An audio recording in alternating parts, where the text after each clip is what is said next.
আরে তোর কাছে একটা মানে ধর্ম কি মানে? কি মানে? ধর্ম নাকি সেটা ক।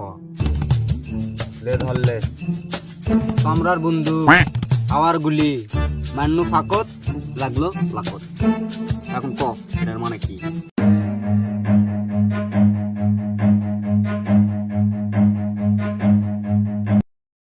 কে তোরা মানে ক পারবো?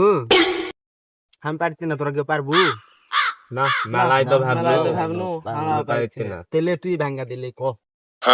আমি ভ্যাঙ্গা দিবা চাচ্ছি না, আমি ডাইরেক্ট একটা প্রমাণ দেখাবা চাচ্ছি। প্রমাণ দেখামো কিভাবে? তাহলে দেখ।